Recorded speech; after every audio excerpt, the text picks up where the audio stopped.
Bom, não sou apóstolo, meu nome é Paulo de Tarso, mas eu sou bem mais novo. Não tenho aquela unção apostólica também que ele tinha. Então eu quero pedir aos meus irmãos que tenham paciência comigo. Não tenho nenhuma revelação para trazer para os irmãos também, porque não sou apóstolo. Então eu quero apenas meditar no texto que já está escrito. Ok? Acho que se ficar com o texto que está escrito, está bom a beça. Graças a Deus. Meus irmãos queridos, eu sou o papai do Felipe, é verdade. Felipe é o nosso primogênito, por isso, onde eu vou, sempre procuro estar acompanhado da mulher mais bonita de todas as mulheres. Me perdoe as irmãs, mas a mais bonita está sempre comigo. Irmã Nancy, é por isso que o Felipe é bonitão, né? Felipe é bonitão porque é filho da dona Nancy. Graças a Deus. Nós estamos ali plantando uma igreja também, estamos aprendendo esse negócio, plantar uma igreja nova. Depois de 33 anos de ministério, Deus nos deu o privilégio de começar uma igreja nova. Pastoreamos 8 anos a igreja de Tomás Coelho, no presbitério Guanabara, e 25 anos a primeira igreja de Duque de Caxias. Depois saímos de lá e eu disse para a esposa assim, vou tirar um ano sabático. Você vem comigo? Vamos, beleza. Vamos tirar um ano sabático. No mês de janeiro, começando o ano sabático, nós passando ali por perto da nossa casa, nós vimos um templo que estava lá escrito Igreja Presbiteriana, horário de culto, tudo bonitinho, tudo lindo, tudo perfeito, só uma sujeira danada na frente da igreja e essas combis, picapes, cheias de engradado de cerveja no estacionamento da igreja. Tem até estacionamento para 10 carros. E aí, como é que fica o coração de pastor? Irado, irritado, não consegui dormir direito. Fui para casa e conversei com a esposa e disse, vamos ver o que está acontecendo ali. E passamos lá na porta e ela também ficou irada com a situação. Aí procuramos saber quem era o dono da propriedade, descobrimos e aí conseguimos a permissão de reabrir a igreja. Se Deus nos permitir, no dia 21 de abril agora vamos comemorar nosso 2º ano lá. Começamos nós 2 e 3 irmãos amigos. Hoje nós somos 22. Deus é bom, gente. Deus é maravilhoso. E a gente está aprendendo esse negócio, como Deus faz. Deus usa a igreja grande e também usa lugares pequenos para começar um trabalho novo. O pior não é começar, sabe? O pior é ir pastorear num lugar onde ninguém acredita. Essa igreja aí já abriu 2, 3 vezes, já abriu, já fechou, já abriu, já fechou, já abriu, já fechou. Agora você vai abrir de novo. E aí você procura os membros daquela igreja e eles dizem assim, eu? Aí? Vou não. Não, deixa eu quieto onde eu estou. Percebe? Mas Deus é bom, irmão. Deus é bom, faz vir outros. E outros estão chegando. Nós estamos aqui, então, e nós queremos dizer ao reverendo Jackson. Sim, Jackson foi um dos alunos brilhantes do nosso seminário. Graças a Deus. Já preguei numa outra igreja dele, que é no meio do campo. Itaítindiba, é isso? Pois é, preguei lá, acho que foi no 1º ano do ministério dele, graças a Deus. E ele tem coragem e me deixou voltar aqui, olha, só que numa igreja agora dentro de um shopping, coisa bacana. Deus abençoe você, meu irmão, minha irmã, e encha a sua vida de graça. Aos oficiais da igreja, à liderança da igreja, o meu carinho e que Deus nos abençoe. Vamos abrir a Bíblia, porque eu não vim contar história, né? Os irmãos me pediram para vir pregar a palavra de Deus. Então vamos pegar a santa, poderosa palavra de Deus E vamos abrir no Evangelho de Jesus, segundo escreveu João, no capítulo 6. Evangelho de Jesus, segundo escreveu João, capítulo 6.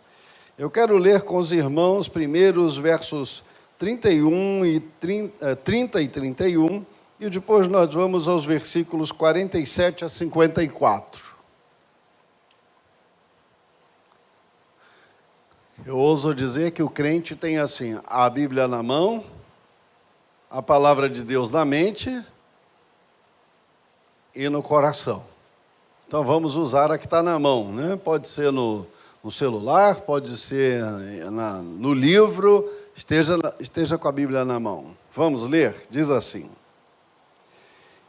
Então lhes disseram: Que sinal fazes para que vejamos e creiamos em ti? Quais são os teus feitos?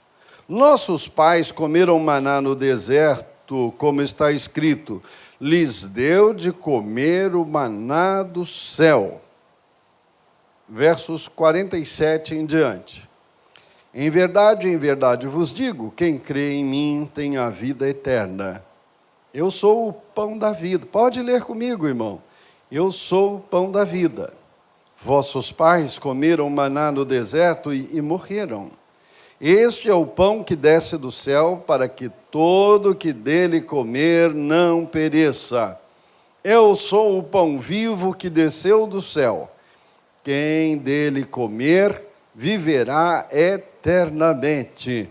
E o pão que eu darei pela vida do mundo é a minha carne. Disputavam, pois, os judeus entre si, dizendo: Como pode este dar-nos a comer a sua própria carne? Respondeu-lhe Jesus: Em verdade vos digo, se não comerdes a carne do Filho do Homem e não beberdes o seu sangue, não tendes vida em vós mesmos. Não tendes vida em vós mesmos. Quem comer da minha carne e beber do meu sangue tem a vida eterna. Tem a vida eterna? Esse é um dos mais belos textos da Escritura. Eu acho impressionante, irmãos, como Jesus sempre apresentando a palavra da vida e os fariseus sempre tendo um pé contra. E Jesus não os expulsou. E Jesus não mandou que calassem a boca. E Jesus não mandou que eles fossem embora, nem que o deixassem em paz. Ao contrário, Jesus sempre apresentava a mensagem da vida e aguardava os fariseus. Os fariseus apresentavam sempre uma palavra diferente.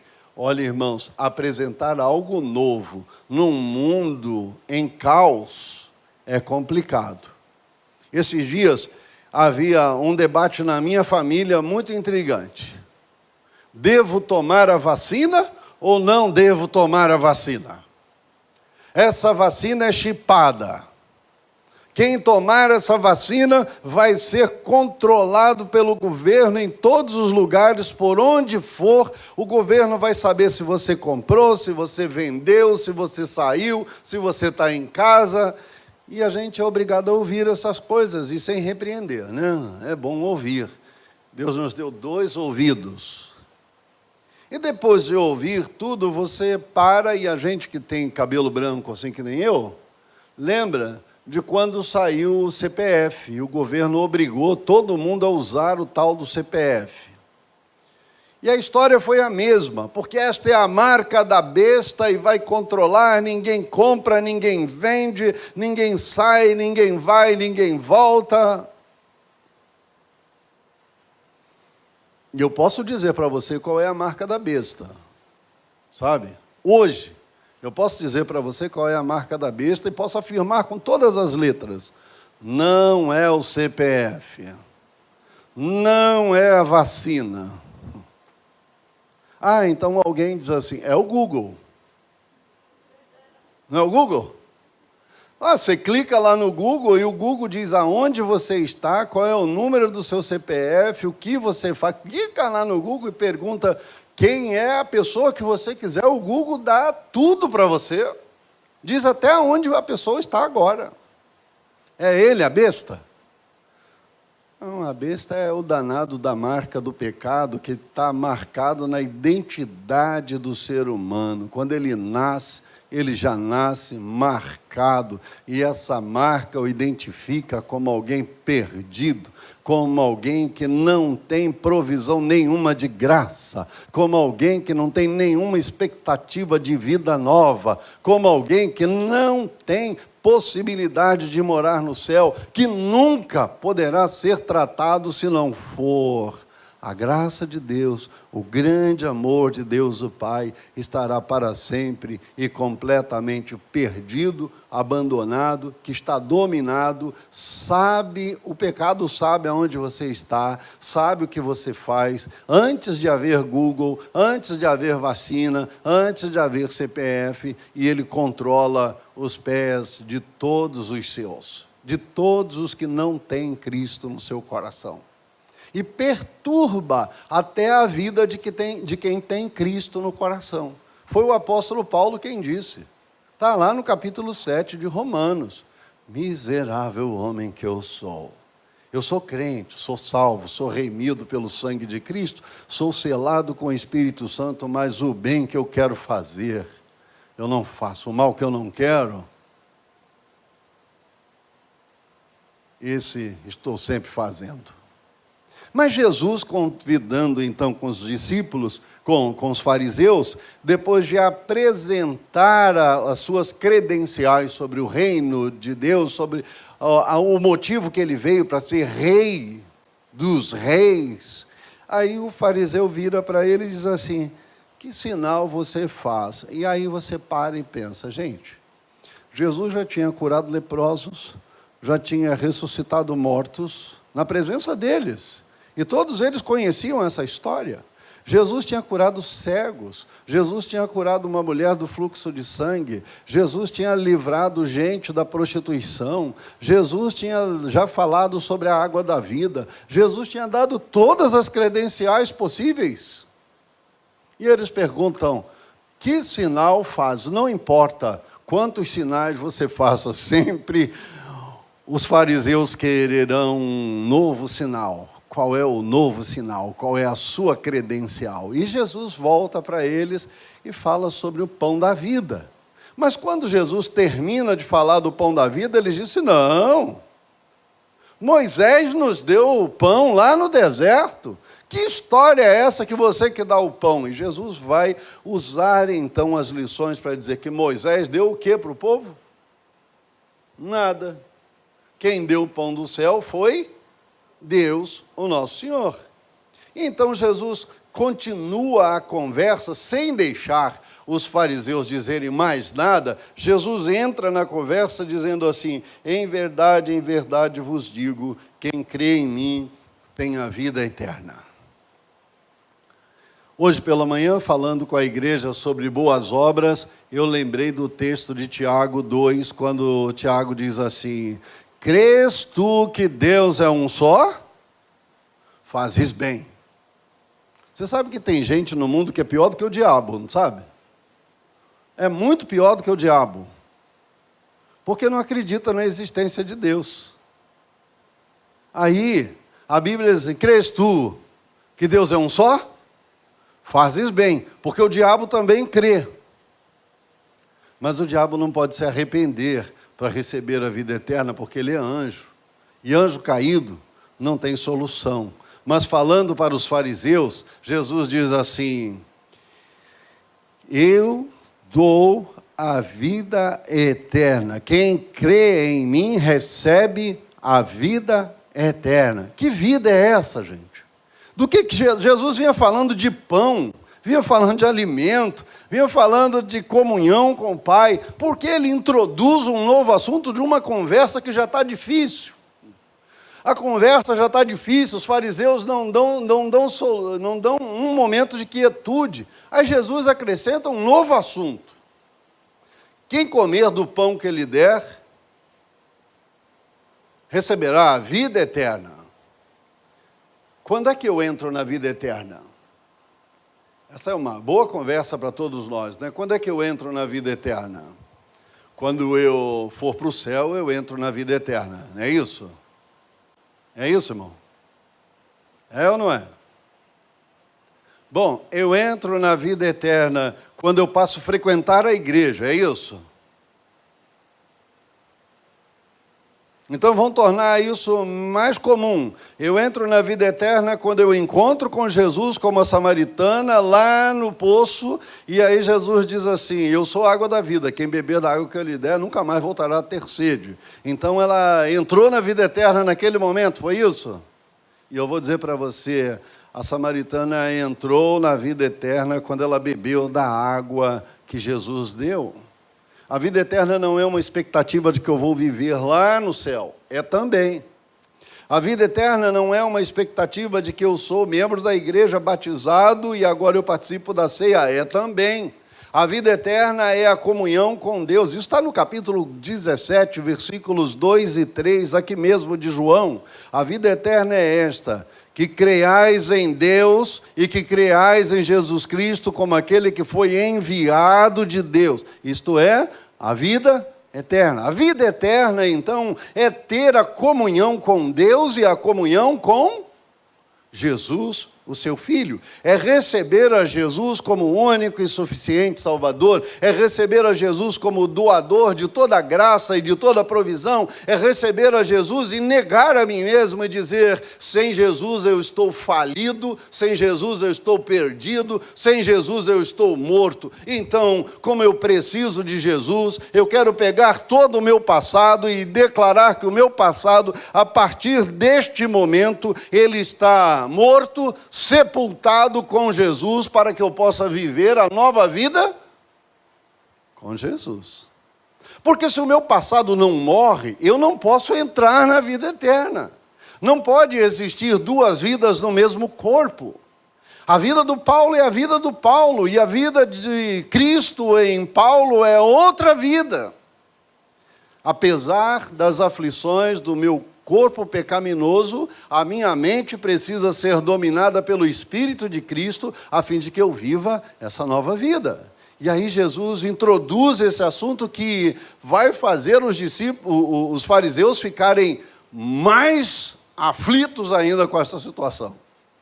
Quando Jesus apresenta a vida eterna, ele diz: e quem mantém a vida eterna sou eu mesmo, porque eu sou o pão da vida eterna. Isto é, eu sou o suprimento da vida eterna. Eu sou aquilo que você precisa para manter de pé espiritualmente. Ninguém pode se manter de pé espiritualmente se não tiver comunhão com Jesus Cristo de manhã, meio-dia, de tarde, ou seja, ser crente em cada minuto da sua existência. E assim, eu tenho um problema digestivo, sabe, irmãos? Infelizmente. Muito difícil. Eu preciso comer quase a cada 2 horas. E quando eu fico muito tempo sem comer, depois eu viro um leão. E quando eu acabo de comer como um leão, eu tenho refluxo gástrico. E isto é horrível. Então eu preciso ir comendo a cada 2 horas, e comendo nem que seja um biscoitinho, uma fruta, uma coisa. Eu preciso ter sempre. Sabe o que isso me ensina? É que eu preciso de Jesus quando eu acordo. Eu preciso de Jesus quando eu levanto. Eu preciso de Jesus quando eu saio de casa. Eu preciso de Jesus quando eu estou a caminho. Eu preciso de Jesus. E é isso que Jesus disse: eu sou o pão da vida, quem de mim se alimenta nunca morrerá, eternamente estará vivo. E aí Jesus adverte os seus discípulos dizendo: vossos pais comeram maná no deserto, mas eles morreram. Agora Jesus chama para conversa onde dói mais. Porque eu e você sabemos o quanto dói perder pessoas, especialmente nestes dias. Perdemos amigos, perdemos parentes, a doença, a enfermidade. Olha, já não bastasse a pandemia de câncer que nós temos no Brasil, chegou o tal do Covid. Se não bastasse a pandemia de pneumonia que nós vivemos no Brasil, e sabe, ninguém fala disso.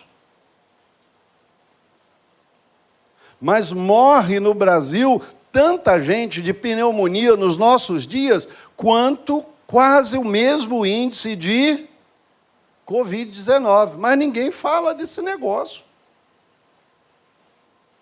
Nós vivemos, o mundo inteiro vive um momento de pandemias que a gente não tem noção do que está acontecendo. A gente só percebe quando morre alguém perto da gente. Muitas doenças que já estavam controladas voltam a todo vapor nestes dias. E aí, o mais importante, não é porque elas morrem, é como elas morrem. O corpo tomba tendo vida eterna ou o corpo tomba sem ter a vida eterna? E você sabe que tem muita gente que tem a vida eterna, mas que está vivendo em crise, como o Covid-19 faz com o corpo de todos nós, com falta de ar espiritual, com falta de força espiritual, com falta de dinâmica espiritual. Por que faz isso? Porque não está se alimentando do pão da vida. Jesus disse: eu sou o pão da vida. Não fecha a sua Bíblia. Este é o pão que desceu do céu, para que todo que dele comer não pereça. Todo que comer do pão do céu não morre eternamente. Todo que come o pão do céu tem a vida eterna em si mesmo. E ainda que feche os olhos para esse lado da vida, abre os olhos para a eternidade, naquela dispensação que o apóstolo Paulo, escrevendo na carta aos Coríntios, no capítulo 2, versículo 9, ele diz assim: nem olhos viram, nem ouvidos ouviram, nem jamais penetrou no coração humano aquilo que Deus tem preparado para aqueles que o amam. Então, meu querido irmão, precisamos comer esta bendita palavra, precisamos nos alimentar da palavra de Deus, do Cristo vivo. Precisamos que as palavras deste livro saiam do livro, entre pelas janelas da nossa alma, pelos nossos olhos ou pelos nossos ouvidos, e ela ocupe a nossa mente, ocupe o nosso coração, a fim de que a nossa vida seja dirigida todos os momentos, em todos os instantes, pelo poder da palavra, pela ação do Espírito de Cristo, que alimenta e dirige os nossos passos. Segunda coisa que esse texto fala é que Jesus é o pão que alimenta. A primeira coisa. A segunda coisa que Jesus fala desse pão, ele diz assim: em verdade vos digo. Eu estou no versículo 53. Os fariseus começam a perguntar entre si: como pode este dar-nos a comer da sua própria carne? Então Jesus responde rapidamente: em verdade vos digo, se não comerdes a carne do Filho do Homem e não beberdes o sangue, não tendes vida em vós mesmos.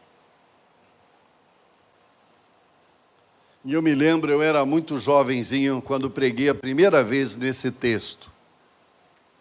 Havia na nossa igreja um moço, filho de crente, casado com crente, corista da igreja, que apresentou seus filhos ao batismo na infância, porque a mãe era membro da igreja. Ele era dizimista, presente, atuante em todas as atividades da igreja, mas ele dizia: eu não preciso ser membro da igreja para ser herdeiro do reino do céu. Está perfeito? Mas quando eu li esse texto que eu estou lendo para você agora, a Escritura diz assim, Quem não come da minha carne e não bebe do meu sangue, não tem parte comigo, e eu não ressuscitarei no dia do juízo. Aquele irmão tomou um susto dentro da igreja, e ele chorou torrencialmente. O coral cantou depois da mensagem, e quando nós saímos da igreja, ele disse: pastor, eu preciso ser batizado. Pastor, eu preciso fazer minha profissão de fé. Pastor, eu sou crente, mas eu não tinha prestado atenção nesse negócio, que se eu não participo com amor, se eu não entrego a minha vida, eu posso entregar meus bens, eu posso entregar a minha família, eu posso entregar o meu negócio, eu posso entregar o meu dízimo, eu posso entregar a oferta, mas se eu não entregar a minha vida em submissão ao Senhor, e eu não tiver ânimo para comer e beber do pão e do cálice do Senhor, eu não sou herdeiro da vida eterna. E eu digo: irmão, não fui eu quem disse. Por amor de Jesus. Ele era ele era genro de uma das famílias mais importantes da igreja, e a saída rápida foi essa: quem disse não fui eu, quem disse foi Jesus, e está na boca de Jesus, registrada por João. E ele me disse: quando é que tem reunião do conselho? Quando eu botei na pauta da reunião do conselho que aquele irmão ia comparecer para fazer profissão de fé, todos os presbíteros olharam para mim assustados. O quê? O doutor? Não, já falamos com ele tantas vezes. Pois ele vem. E no dia do batizado dele, eu pude fazer a profissão de fé do filho dele também. E a comunhão daquele homem com Deus era tão agradável, tão bonita, que rapidamente, ele começou a trazer os seus amigos para a igreja.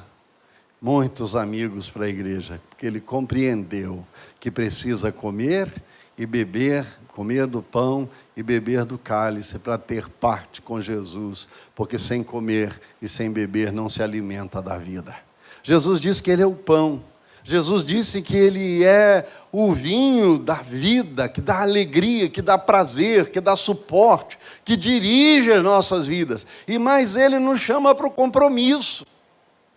Não posso dizer que eu tenho a vida eterna e viver uma vida sem compromisso. O compromisso me identifica com o corpo. Imagine você. Eu tenho um amigo muito íntimo que perdeu o pé. Precisou cortar o pé. Ele tem diabetes e precisou cortar o pé. E ele sofreu muito para não cortar o pé, e ele avisou para a família, assim, já um senhor de 80 anos, e ele disse: eu não quero cortar o pé. E aí, um tempo depois, os médicos disseram: agora tem que cortar o joelho.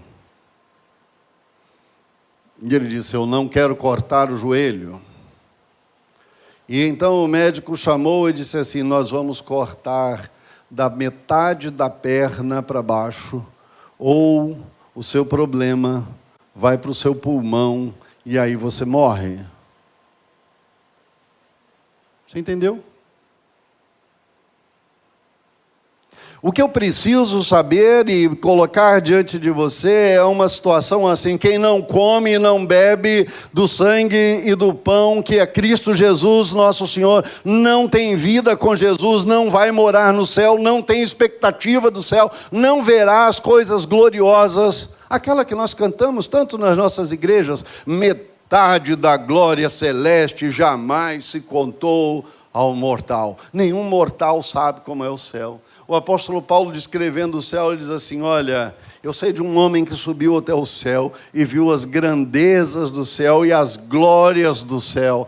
E ele nem se identifica, para não dizer que foi ele que esteve lá e que viu essas coisas, mas ele nos adverte que as coisas que estão lá são inomináveis.